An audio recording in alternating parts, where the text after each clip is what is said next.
Assalamualaikum warahmatullahi wabarakatuh. Pada pertemuan kali ini, yaitu adalah pertemuan ke-10, saya akan membahas tentang etika pelayanan publik. Jadi kalau kita berbicara etika dalam pelayanan publik, di Indonesia sendiri itu kurang dibahas secara luas kalau kita berbicara tentang etika pelayanan publik. Meskipun telah disadari bahwa salah satu kelemahan dasar dalam pelayanan publik di Indonesia itu adalah masalah moralitas atau etika.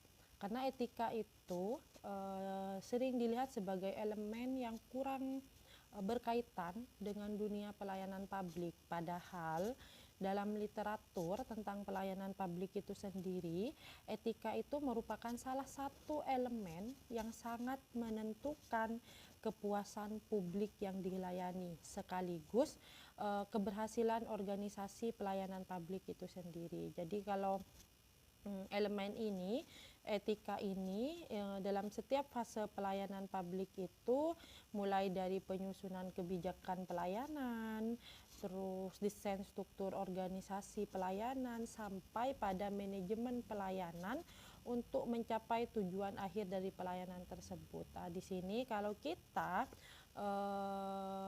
pemerintah menggunakan etika dalam pelayanan publik, maka mereka setidaknya akan mengurangi hal-hal yang berdampak negatif. Jadi dalam pelayanan publik, perbuatan yang melanggar moral atau etika itu sulit ditelusuri dan dipersoalkan karena memang adanya kebiasaan masyarakat kita yang melarang orang itu membuka rahasia misalkan atau mengancam dan semacamnya. Jadi materi hari ini di sini saya akan mencoba membahas bagaimana konsep etika pelayanan publik dan mengapa etika pelayanan publik itu sangat penting, sekaligus juga bagaimana pergeseran paradigma etika pelayanan publik sampai ke implikasi bagi etika pelayanan publik khususnya di Indonesia.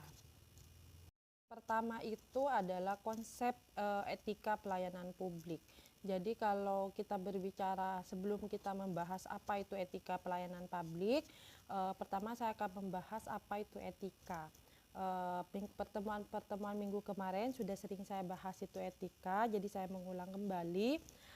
Kalau kita berbicara etika, Bertens itu menggambarkan konsep etika itu dengan beberapa arti. Jadi filsuf besar Aristoteles dalam bukunya Bertens tahun 2000 itu telah menggunakan kata etika ini dalam menggambarkan filsafat moral, yaitu ilmu tentang apa yang biasa dilakukan atau ilmu tentang adat kebiasaan. Jadi Bertens juga mengatakan bahwa di dalam Kamus Umum Bahasa Indonesia, etika itu dirumuskan sebagai ilmu pengetahuan tentang asas-asas akhlak atau moral.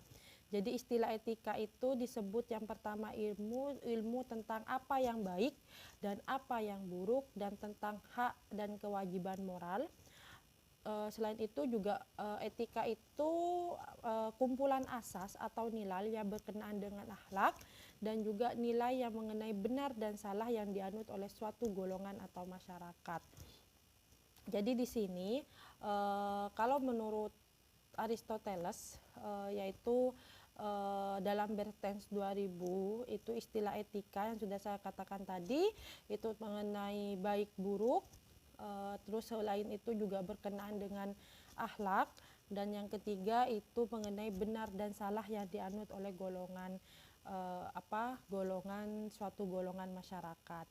Jadi dengan memperhatikan beberapa sumber yang sudah saya katakan tadi, itu Bertens berkesimpulan bahwa ada 3 arti penting dalam etika. Yang pertama itu adalah etika itu sebagai nilai-nilai moral atau norma-norma moral yang menjadi pegangan bagi seseorang atau suatu kelompok dalam mengatur tingkah lakunya. Yang kedua itu adalah sebagai kumpulan asas atau nilai moral yang sering dikenal sebagai kode etik. Yang ketiga itu adalah sebagai ilmu tentang baik atau buruk yang biasanya disebut sebagai filsafat moral. Jadi itu yang bisa disimpulkan menurut Bertens tentang pengertian dari etika itu sendiri. Kita memahami tentang pengertian etika yang sudah saya jelaskan barusan. Selanjutnya, sebelum ke etika pelayanan publik, ada pelayanan publik. Apa sih itu pelayanan publik? Dalam arti yang sempit, pelayanan publik itu adalah suatu tindakan pemberian barang dan jasa kepada masyarakat oleh pemerintah dalam rangka tanggung jawabnya kepada publik, baik itu diberikan secara langsung maupun melalui kemitraan dengan swasta dan masyarakat. Jadi berdasarkan jenis dan identitas kebutuhan masyarakat, kemampuan masyarakat dan pasar. Jadi konsep konsep yang dalam arti sempit ini lebih menekankan bagaimana pelayanan publik itu berhasil diberikan itu melalui delivery system yang sehat. Jadi pelayanan publik ini dapat kita bisa lihat sehari-hari di bidang administrasi, kesehatan, transportasi, telekomunikasi, dan semacamnya. Itu kalau pelayanan publik dalam arti sempit. Ada pelayanan publik dalam arti yang luas. Jadi konsep pelayanan publik itu kalau dalam pengertian yang luas itu identik dengan public administration, yaitu berkorban atas nama orang lain dalam mencapai kepentingan publik.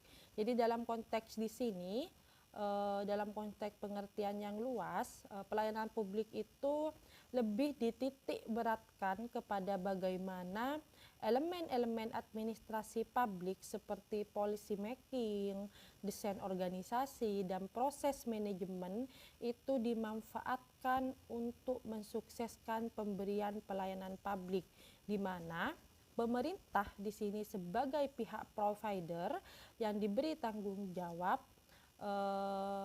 itu. Jadi sehingga pemerintah di sini dia adalah sebagai pemberian pelayanan. Jadi dia sebagai pihak provider. Jadi dia benar-benar sebagai elemen administrasi publik sebagai policy making. Jadi di situ konsep pelayanan publik dalam pengertian arti luas.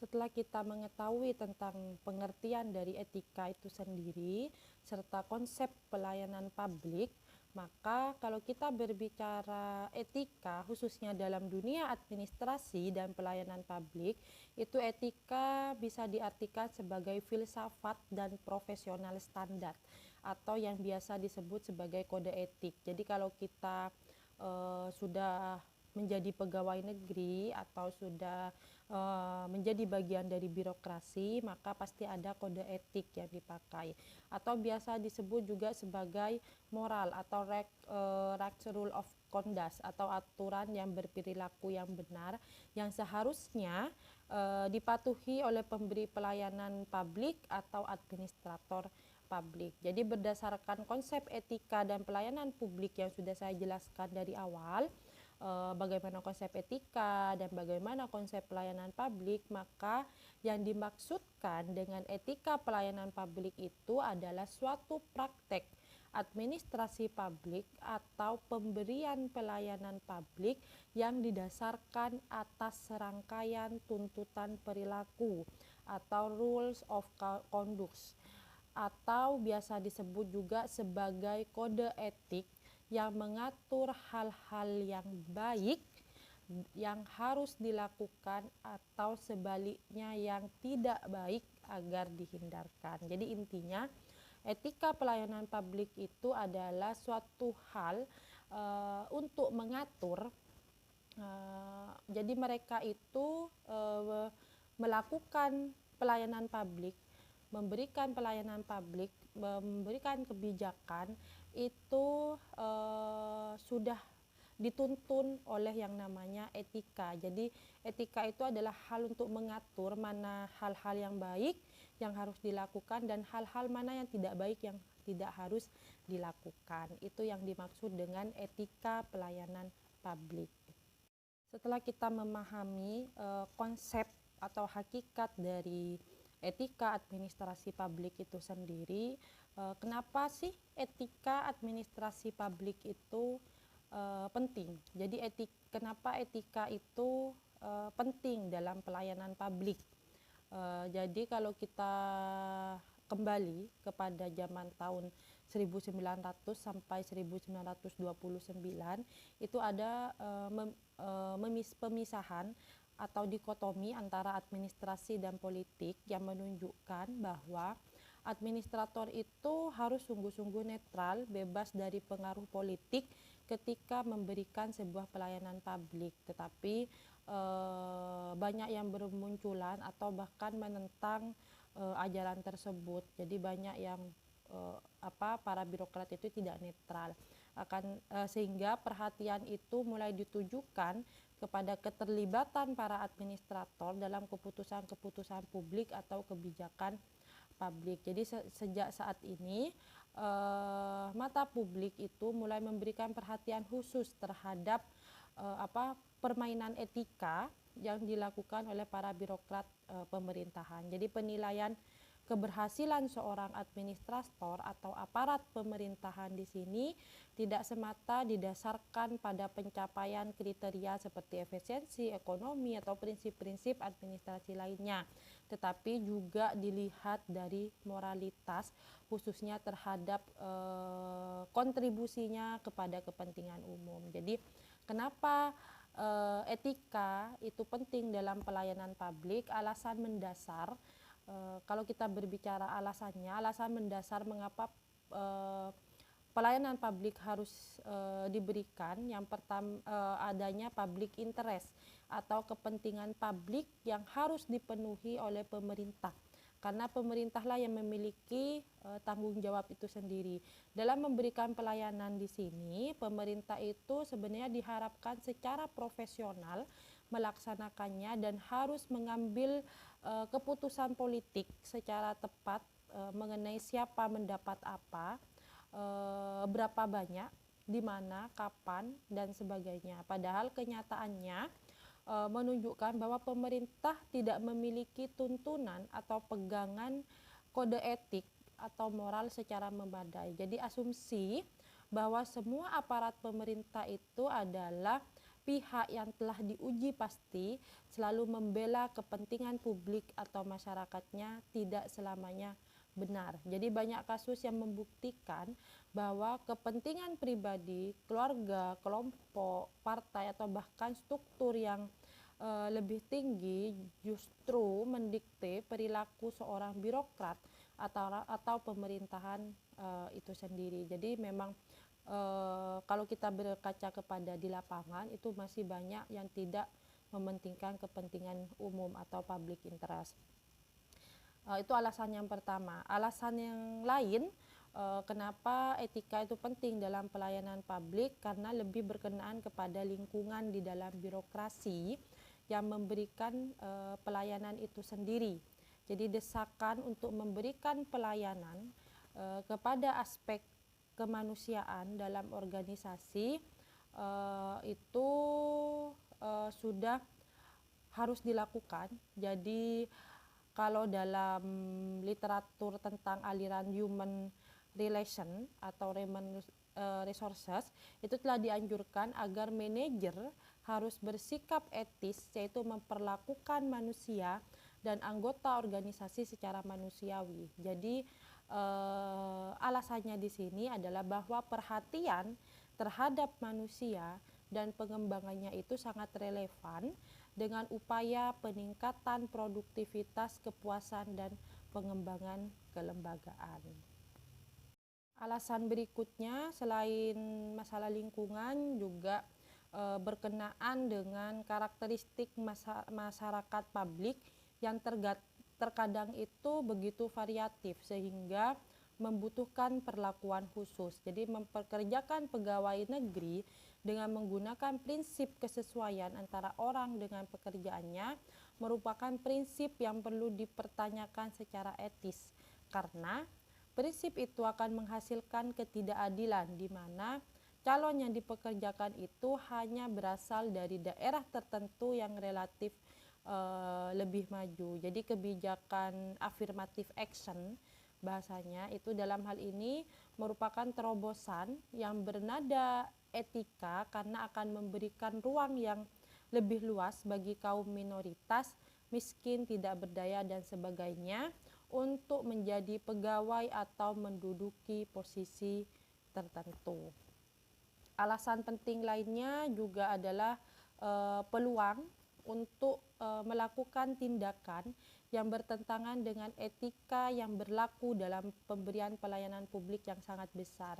Jadi pelayanan publik itu, kalau kita berbicara tentang pelayanan publik itu tidak sesederhana sebagaimana yang dibayangkan, atau dengan kata lain begitu kompleksitas sifatnya, baik berkenaan dengan nilai pemberian pelayanan itu sendiri maupun mengenai cara terbaik pemberian pelayanan publik itu sendiri. Jadi kompleksitas dan ketidakmenentuan ini mendorong pemberi pelayanan publik itu mengambil langkah-langkah profesional yang didasarkan kepada keleluasaan bertindak. Dan keleluasaan inilah yang biasanya sering menjerumuskan pemberi pelayanan publik atau aparat pemerintah untuk bertindak tidak sesuai dengan kode etik atau tuntutan perilaku yang ada. Jadi dalam pemberian pelayanan publik, khususnya kalau kita berbicara di Indonesia, pelanggaran moral dan etika itu dapat kita bisa amati mulai dari proses kebijakan publik seperti pengusulan program atau kegiatan desain organisasi pelayanan publik seperti pengaturan struktur, formalisasi dan sebagainya yang sangat bias terhadap kepentingan tertentu. Proses manajemen pelayanan publik yang penuh rekayasa dan kamuflase yang semuanya itu nampak dari sifat-sifat yang tidak transparan, tidak responsif, tidak akuntabel, tidak adil dan sebagainya.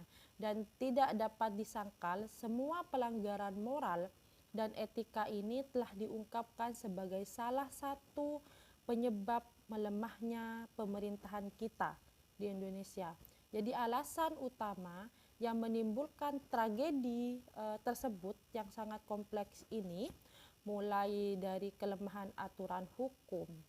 Itu sebenarnya masalah utamanya karena mulai dari kelemahan aturan hukum dan perundangan-undangan kita, terus selain itu juga sikap mental, nilai-nilai sosial budaya juga yang kurang mendukung, sejarah dan latar belakang kenegaraan kita, sistem pemerintahan, kedewasaan dalam politik dan sebagainya. Jadi bagi Indonesia, pembenahan moralitas yang terjadi selama ini masih sebatas kalau kita berbicara dalam lip service. Jadi masih perbaikan. Jadi seperti itu, tidak menyentuh sungguh-sungguh substansi pembenahan moral itu sendiri.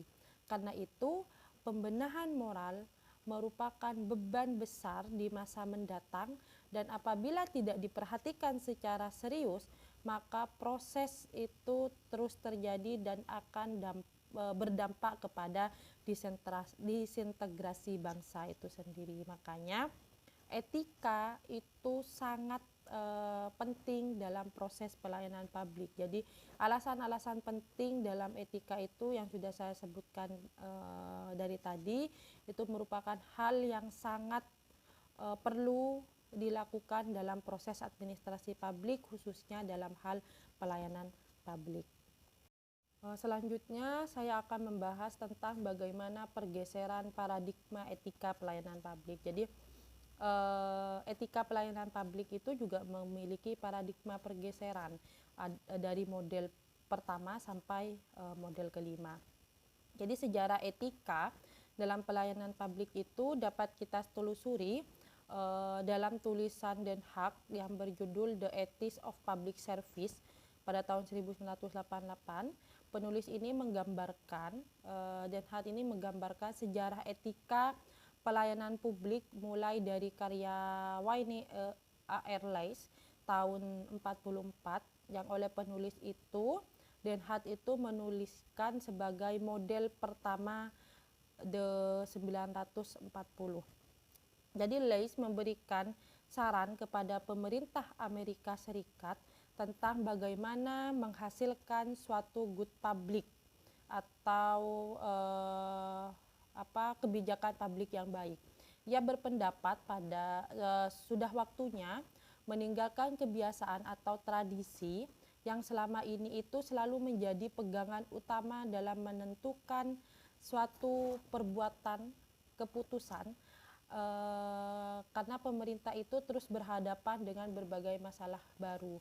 Jadi kebiasaan dan tradisi itu harus digoyang katanya dengan standar etika yang ada, di mana etika katanya itu harus dilihat dalam sebuah kebijakan. Jadi intinya, singkatnya, dalam model pertama di sini, paradigma etika yang pertama di sini, agar menjadi etis, katanya Leys, dan agar menjadi etis itu diperlukan seorang administrator yang senantiasa itu menguji dan mempertanyakan standar yang digunakan dalam pembuatan keputusan daripada hanya sekedar menerima atau tergantung pada kebiasaan dan tradisi yang ada.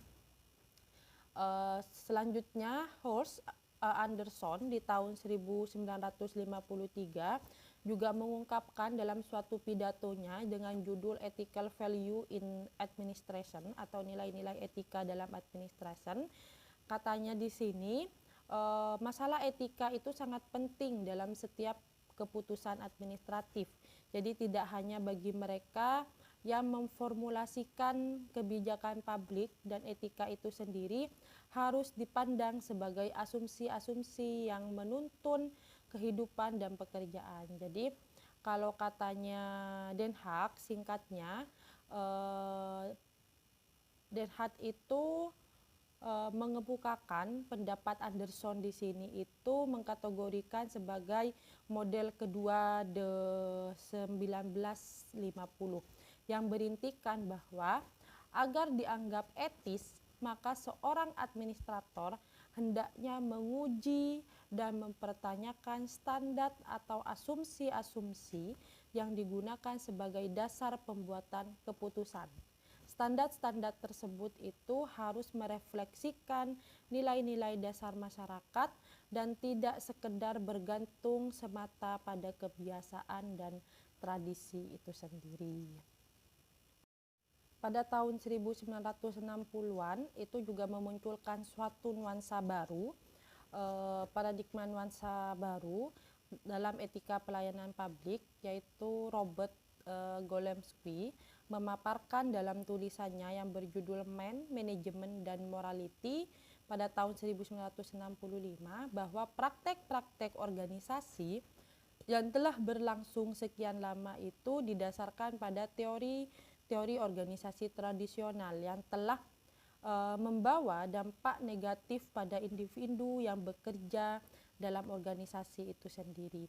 Jadi dengan kata lain, individu tersebut itu merasa tertekan dan frustasi, dan karena itu sisi etika dan praktek tersebut itu perlu mendapatkan perhatian. Jadi di sini Golemsky melihat etika itu adalah sebagai contemporary standard of conduct yang harus disesuaikan dengan perubahan waktu, sehingga Den Haag melihat pendapat dari Golemsky ini disebut sebagai model ketiga, yang intinya pada dasarnya itu agar menjadi etis, seorang administrator itu sebaiknya menguji, mempertanyakan standar atau asumsi melandasi pembuatan suatu keputusan.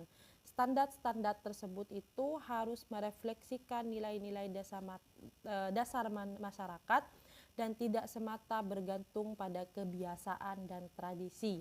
Standar etika ini bisa berubah ketika mencapai suatu pemahaman yang lebih baik terhadap standar-standar moral yang absolut.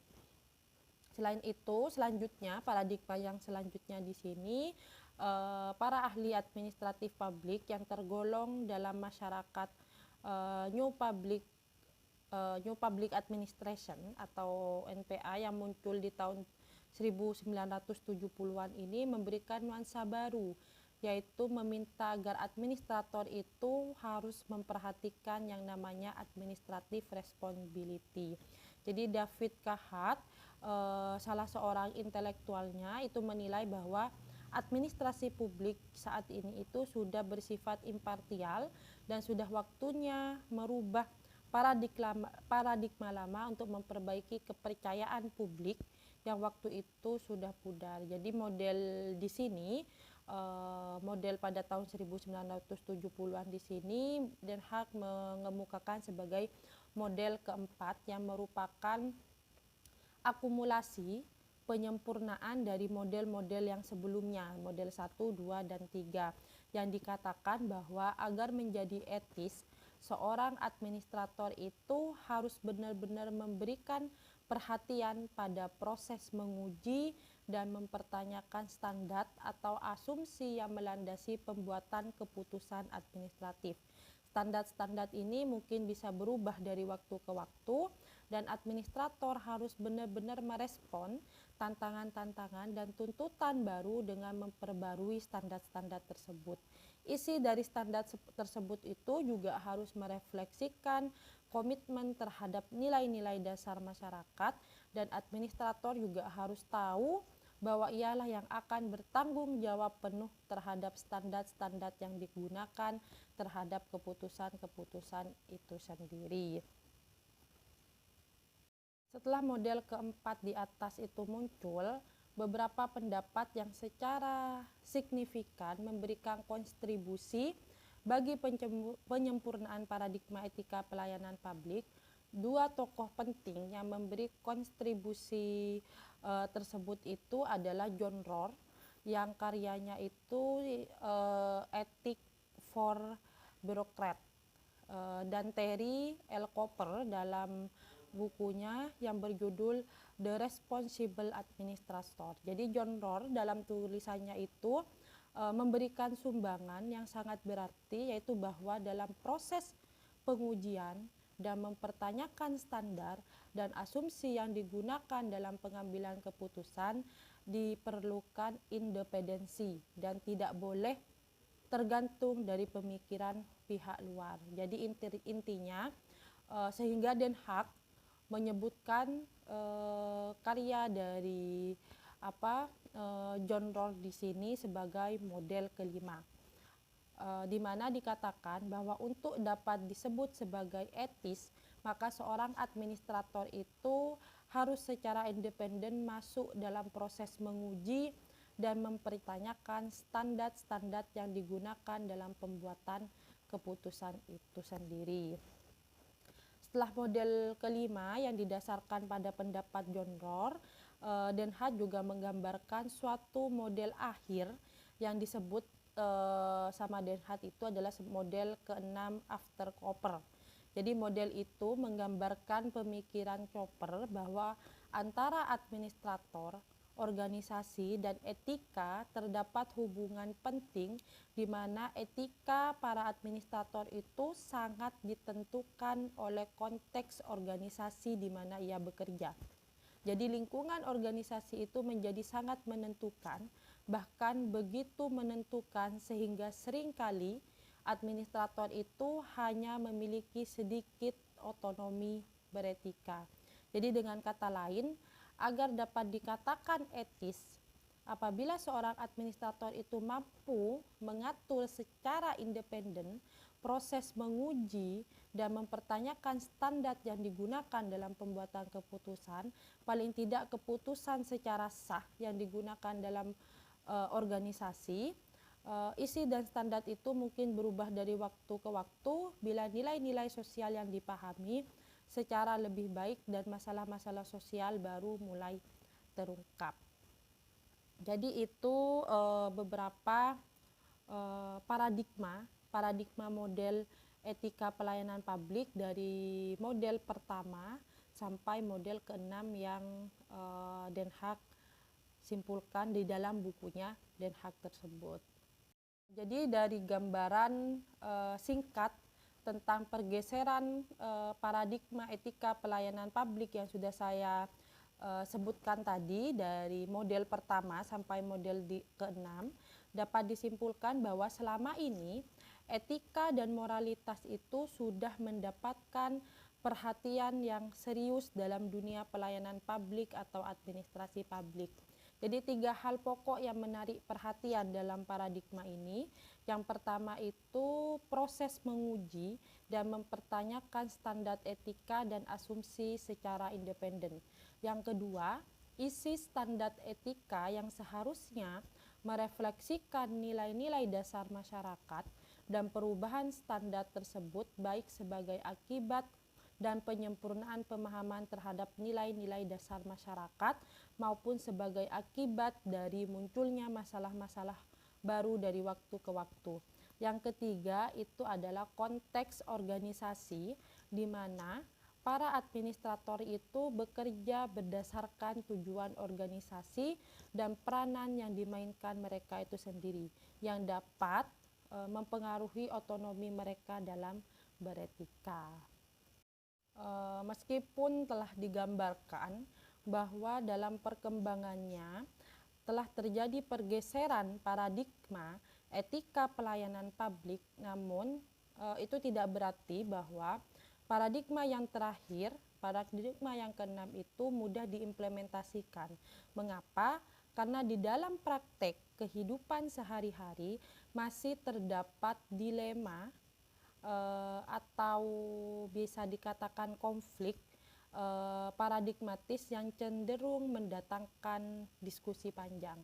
Jadi dilema ini biasa disebut sebagai dilema dalam beretika, itu yang menyangkut pandangan tentang absolutis versus relativis dan adanya hierarki etika. Yang pertama itu absolutis versus relativis. Jadi dalam sistem administrasi publik atau pelayanan publik telah dikenal norma-norma yang bersifat absolut dan relatif diterima orang. Jadi norma-norma yang bersifat absolut ini cenderung diterima di mana-mana atau dapat dianggap sebagai universal rules. Norma-norma ini ada dan terpelihara sampai saat ini di semua atau hampir semua masyarakat di dunia yang berfungsi sebagai penuntun perilaku dan standar pembuatan keputusan. Misalnya dalam pelayanan publik diperlukan norma-norma tentang kebenaran, pemenuhan janji kepada publik, menjalankan berbagai kewajiban, keadilan dan sebagainya, yang merupakan justifikasi moral yang semakin didukung masyarakat di mana-mana. Jadi melalui proses konsensus tertentu, norma-norma tersebut itu biasanya dimuat dalam konstitusi kenegaraan yang daya berlakunya relatif lama. Mereka yang yakin dengan kenyataan ini dapat digolongkan sebagai kaum absolutis.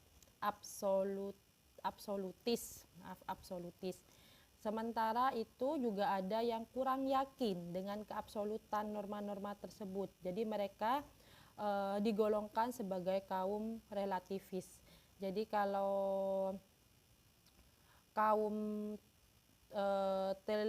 teleologis di sini mengemukakan bahwa tidak ada universal moral. Jadi moral itu tidak ada yang universal katanya. Suatu norma dapat dikatakan baik kalau memiliki konsekuensi atau outcome yang baik, yang berarti bahwa harus didasarkan pada kenyataan. Dalam hal ini, kaum relativis itu berpendapat bahwa nilai-nilai yang bersifat universal itu baru dapat diterima sebagai sesuatu yang etis bila diuji dan bila diuji dengan kondisi atau situasi tertentu. Misalnya, berbohong itu adalah norma universal yang dinilai tidak baik. Tetapi bila berbohong ternyata membawakan hasil yang baik, maka berbohong itu sendiri tidak dapat dinilai sebagai melanggar norma etika. Itu salah satu contoh kaum relativis.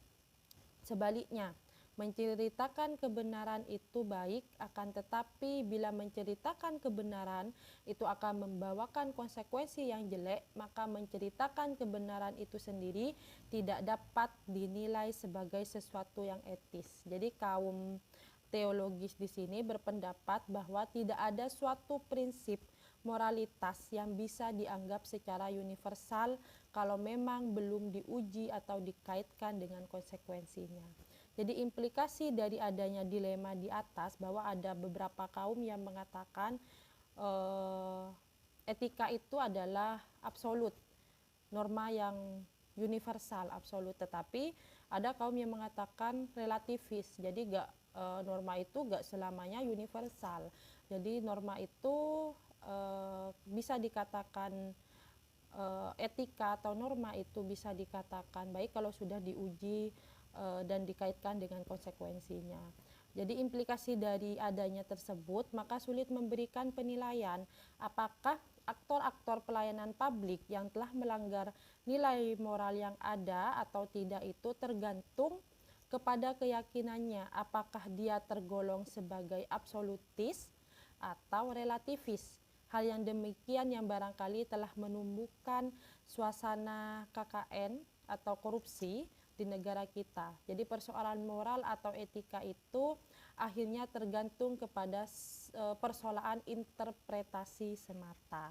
Jadi itu sebenarnya kenapa walaupun ada beberapa pergeseran etika pelayanan publik yang sampai akhir di model ke-6 itu sudah memberikan model yang benar-benar bagus, tetapi masih ada dilema dalam beretika. Ya salah satunya itu ada dilema antara absolutis dan relativis. Jadi intinya itu tergantung kepada interpretasi semata. Selain absolutis dan relativis, dilema dalam etika di sini yang kedua itu juga adanya hierarki etika. Jadi di dalam pelayanan publik terdapat 4 tingkatan etika. Yang pertama itu adalah etika pribadi, yaitu yang memberikan teguran tentang baik atau buruk yang sangat tergantung kepada beberapa faktor, antara lain pengaruh orang tua, keyakinan agama, budaya, adat istiadat, atau bahkan pengalaman masa lalu. Kedua itu adalah etika profesi, yaitu serangkaian norma atau aturan yang menuntun perilaku kalangan profesi tertentu. Ketiga itu adalah etika organisasi, yaitu serangkaian aturan atau norma yang bersifat formal dan tidak formal yang menuntun perilaku dan tindakan anggota organisasi yang bersangkutan. Dan yang keempat di sini adalah etika sosial, yaitu norma-norma yang menuntun perilaku dan tindakan anggota masyarakat agar keutuhan kelompok dan anggota masyarakat itu selalu terjaga atau terpelihara. Jadi adanya hierarki etika ini cenderung membingungkan keputusan para aktor pelayanan publik, karena semua nilai etika dari keempat tingkatan tadi itu saling bersaing, dari etika pribadi, etika profesi, terus etika organisasi, bahkan etika sosial itu bisa dikatakan sebagai saling bersaing. Misalnya menempatkan orang dalam posisi atau jabatan tertentu sangat bergantung kepada etika yang dianut pejabat yang berkuasa. Bila ia sangat dipengaruhi oleh etika sosial, maka ia akan mendahului orang yang berasal dari daerahnya, sehingga menimbulkan kesan adanya nepotisme. Bila ia didominasi oleh etika organisasi, ia barangkali akan melihat kebiasaan yang berlaku dalam organisasi sepertinya menggunakan sistem senioritas misalkan, yang mengutamakan mereka yang paling senior terlebih dahulu, atau mungkin didominasi oleh sistem merit yang berarti ia akan mendahulukan orang yang paling berprestasi. Jadi dengan demikian persoalan moral atau etika di dalam konteks ini akhirnya tergantung kepada tingkatan etika yang paling mendominasi keputusan seorang aktor dalam kunci kepelayanan publik. Jadi para administrator atau aktor yang melakukan pelayanan publik melihat dia memakai etika apa dalam menggunakan pelayanan publik. Apakah etika pribadi, etika profesi, etika sosial, atau etika organisasi. Jadi konflik antara nilai-nilai dari tingkatan etika yang berbeda ini sering membingungkan para pembuat keputusan, sehingga kadang-kadang mereka menyerahkan keputusan akhirnya itu kepada pihak lain yang mereka percaya atau segani, seperti pejabat yang lebih tinggi, tokoh-tokoh karismatik, atau sebagainya. Jadi itu sebenarnya walaupun ada beberapa pergeseran paradigma etika yang sudah mulai membaik, tetapi masih ada dilema dalam beretika. Kalau kita berbicara tentang etika birokrasi dalam pelayanan publik, sudah sering saya singgung dari tadi bahwa etika itu sangat diperlukan dalam praktek administrasi publik, khususnya dalam hal pelayanan publik. Itu adalah untuk menjadikan pedoman, referensi, petunjuk tentang apa yang harus dilakukan oleh para administrasi publik. Etika itu sebenarnya mempunyai dua fungsi dalam organisasi pemerintahan. Yang pertama itu adalah sebagai pedoman, acuan, referensi bagi administrasi negara atau birokrasi dalam menjalankan tugas dan kewenangannya, agar tindakannya dalam organisasi itu dinilai baik, terpuji, dan tidak tercela. Fungsi yang kedua itu etika birokrasi itu juga sebagai standar penilaian apakah sifat, perilaku, dan tindakan birokrasi publik itu dinilai baik, tidak tercela, dan terpuji. Kita berbicara tentang faktor utama dalam keterpurukan pelayanan publik di Indonesia, khususnya pelayanan publik yang diberikan oleh birokrasi kita, adalah lemahnya etika sumber daya manusia, yaitu birokrat kita yang bertugas memberikan pelayanan kepada masyarakat.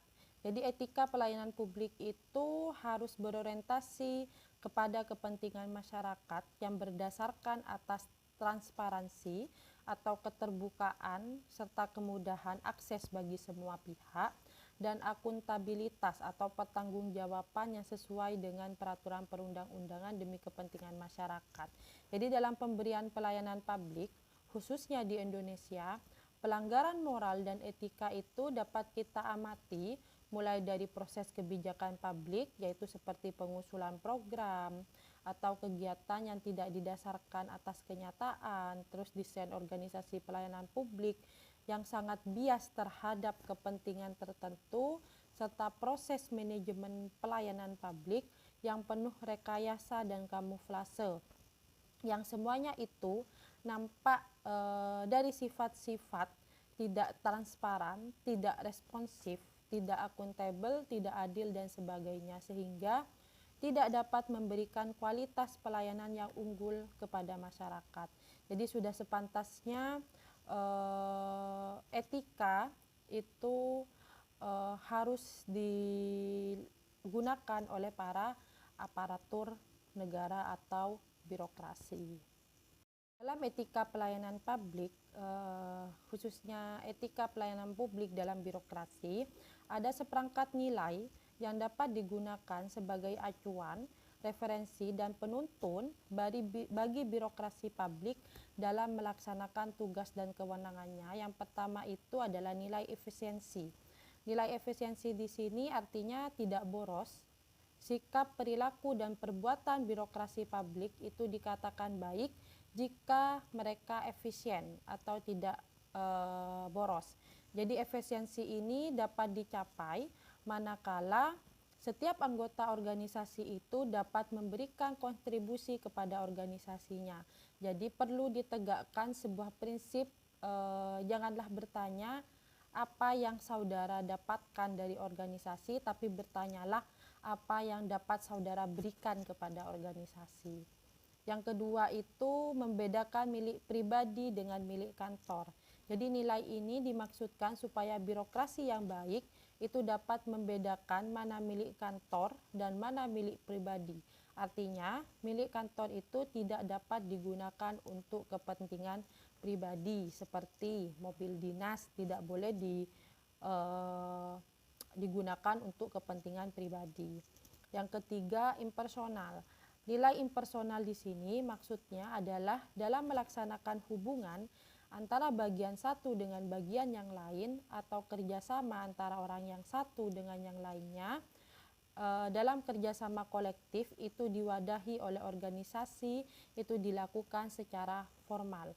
Maksudnya hubungan impersonal di sini perlu ditegakkan untuk menghindari unsur perasaan daripada unsur rasio dalam menjalankan tugas dan tanggung jawabnya berdasarkan peraturan yang ada dalam suatu organisasi itu sendiri. Nilai yang keempat itu adalah nilai marital system. Nilai ini berkaitan dengan rekrutmen atau promosi pegawai. Jadi hendaknya gunakan marital system yang artinya dalam penerimaan pegawai atau promosi pegawai itu tidak didasarkan atas kekerabatan namun berdasarkan pengetahuan, keterampilan, kemampuan, dan pengalaman. Sehingga sistem ini akan menjadikan bersangkutan itu cakap dan profesional dalam menjalankan tugas dan tanggung jawabnya. Yang kelima itu adalah responsible. Jadi nilai ini berkaitan dengan pertanggungjawaban birokrasi publik dalam menjalankan tugas dan kewenangannya. Dalam hal ini, birokrasi publik itu perlu bersikap adil, tidak membedakan, peka terhadap ketimpangan yang terjadi dalam masyarakat atau memegang teguh kode etik sebagai pelayanan publik. Yang keenam itu adalah akuntabel. Akuntabel di sini itu adalah konsep yang berkenaan dengan standar eksternal yang menentukan kebenaran suatu tindakan oleh birokrasi publik.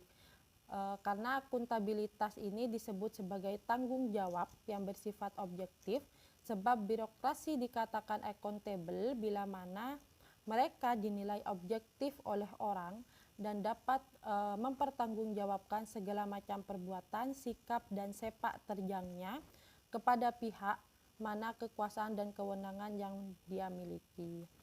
Yang ketujuh itu adalah responsiveness. Nilai ini berkaitan dengan daya tanggap dari birokrasi publik dalam menanggapi apa yang menjadi keluhan, masalah, dan aspirasi masyarakat.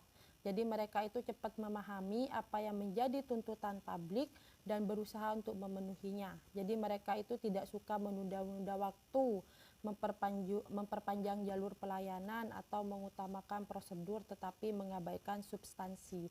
Jadi dengan demikian, birokrasi publik itu dapat dikatakan baik apabila mereka dinilai memiliki responsif atau daya tanggap yang tinggi terhadap tuntutan, masalah, keluhan, atau aspirasi masyarakat itu sendiri.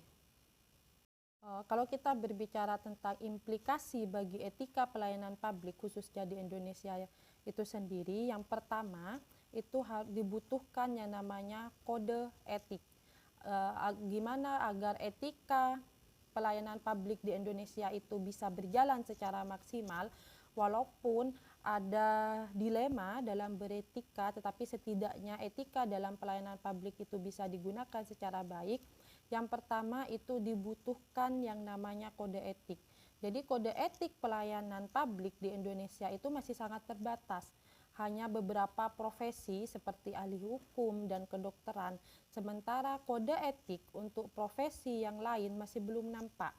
Ada yang mengatakan bahwa kita tidak perlu kode etik karena secara umum kita telah memiliki nilai-nilai agama, etika moral Pancasila, bahkan sudah sumpah pegawai negeri yang diucapkan setiap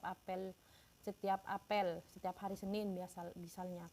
Pendapat tersebut sebenarnya tidak salah, memang benar.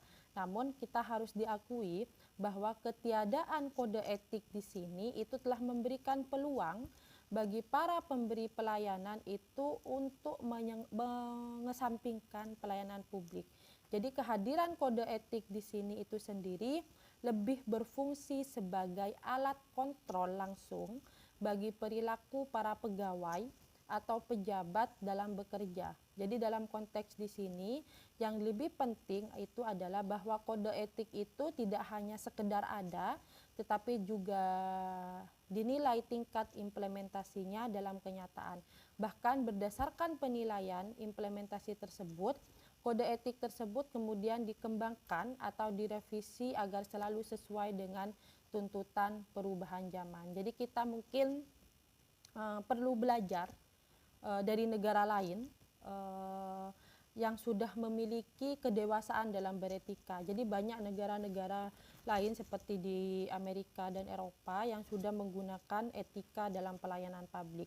Contohnya misalkan di Amerika Serikat, kesadaran beretika dalam pelayanan publik itu telah begitu meningkat sehingga banyak profesi pelayanan publik yang telah memiliki kode etik. Salah satu contoh yang relevan dalam pelayanan publik itu adalah kode etik yang dimiliki oleh ASPA atau American Society for Public Administration. Sudah saya katakan tadi bahwa kita juga harus perlu belajar kepada negara lain, yaitu salah satunya Amerika Serikat. Salah satu contoh itu adalah ASPA atau American Society for Public Administration. ASPA di sini sudah merevisi berulang kali dan terus mendapatkan kritikan serta penyempurnaan bagi para anggotanya. Jadi kode etik itu akan selalu direvisi sesuai dengan tuntutan perubahan zaman. Itu kita bisa belajar dari ASPA tersebut. Adapun bentuk dari etika administrasi negara, menurut American Society itu atau ASPA, yang pertama itu pelayanan kepada masyarakat itu adalah di atas pelayanan kepada diri sendiri. Rakyat adalah berdaulat dan mereka yang bekerja dalam instansi pemerintahan pada akhirnya akan bertanggung jawab kepada rakyat. Yang ketiga itulah hukum mengatur semua tindakan dari instansi pemerintah kepentingan rakyat sebagai patokan. Keempat, manajemen yang efisien dan efektif adalah dasar bagi administrasi publik. Kelima, sistem penilaian, kecakapan, kesempatan yang sama itu akan didukung dan dijalankan dan dikembangkan. Keenam, perlindungan terhadap kepercayaan rakyat itu adalah sangat penting. Selanjutnya juga pelayanan kepada masyarakat itu menuntut kepekaan khusus dengan ciri-ciri sifat yang keadilan. Hati nurani memegang peranan penting dalam memilih arah tindakan, dan para administrator publik itu tidak hanya terlibat untuk mencegah hal yang salah, tetapi juga mengusahakan yang benar melalui pelaksanaan dan tanggung jawab. Jadi itu adalah prinsip-prinsip etika pelayanan publik atau kode etik yang dijalankan oleh ASPA itu sendiri. Jadi di sini itu adalah nilai-nilai yang menjadi pegangan perilaku para anggota yang masuk dalam organisasi ASPA itu sendiri. Dan kita di Indonesia bisa belajar dari organisasi tersebut sehingga kita bisa dewasa dalam melakukan etika dalam pelayanan publik. Selain dibutuhkan kode etik, yang kedua juga adanya kedewasaan dan otonomi beretika. Jadi dalam praktek pelayanan publik saat ini di Indonesia itu seharusnya kita selalu memberi perhatian terhadap dilema dalam beretika yang sudah saya jelaskan tadi. Atau dengan kata lain, para pemberi pelayanan publik itu harus mempelajari norma-norma etika yang bersifat universal karena dapat digunakan sebagai penuntun tingkah lakunya. Akan tetapi norma-norma tersebut itu juga terikat dengan situasi sehingga menerima norma-norma tersebut itu sebaiknya tidak secara kaku. Bertindak seperti ini itu menunjukkan suatu kedewasaan dalam beretika. Jadi menunjukkan konsensus dapat memecahkan dilema dalam beretika tersebut. Kelemahan kita itu terletak pada ketiadaan atau terbatasnya kode etik. Demikian pula kebebasan dalam menguji dan mempertanyakan norma-norma moralitas yang berlaku belum ada. Bahkan seringkali kaku terhadap norma-norma moralitas yang sudah ada tanpa melihat perubahan zaman. Jadi kita juga masih membiarkan diri kita didikte oleh pihak luar sehingga belum terjadi otonomi dalam beretika.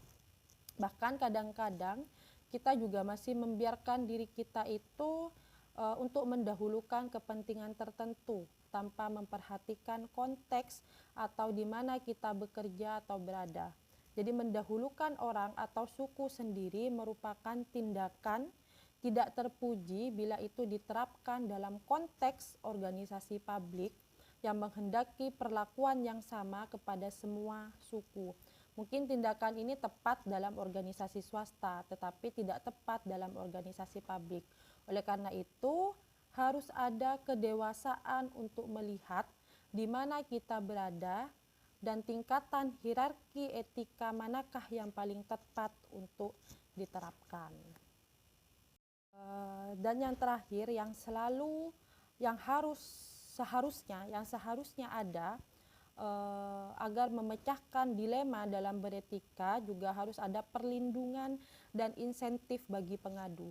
Jadi di antara kita semua ada pihak yang sangat peduli terhadap nilai-nilai etika atau moral, melakukan pengaduan tentang pelanggaran moral. Jadi mereka itu adalah pihak yang berani membongkar rahasia dan menguji tindakan-tindakan pelanggaran moral dan etika.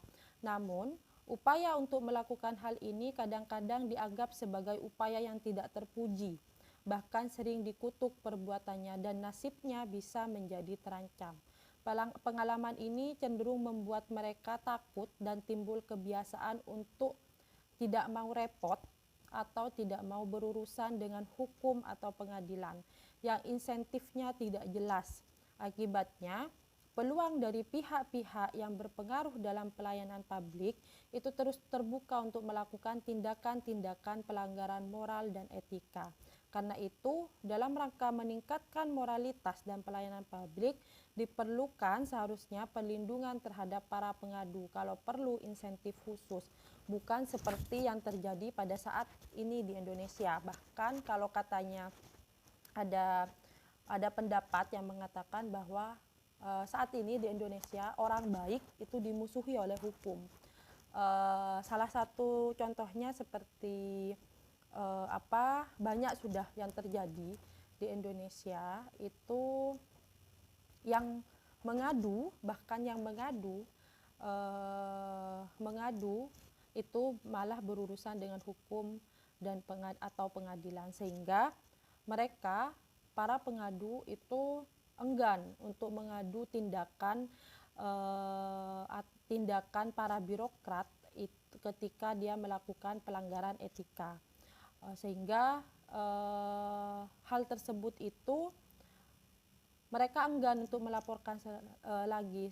Maka seharusnya memang harus ada perlindungan dan insentif atau insentif khusus bagi para pengadu-pengadu tentang moral atau etika bagi pelayan publik. Oke, cukup sekian penjelasan saya tentang etika pelayanan publik. Semoga dapat dipahami dan bisa dimengerti. Cukup sekian. Terima kasih. Wassalamualaikum warahmatullahi wabarakatuh.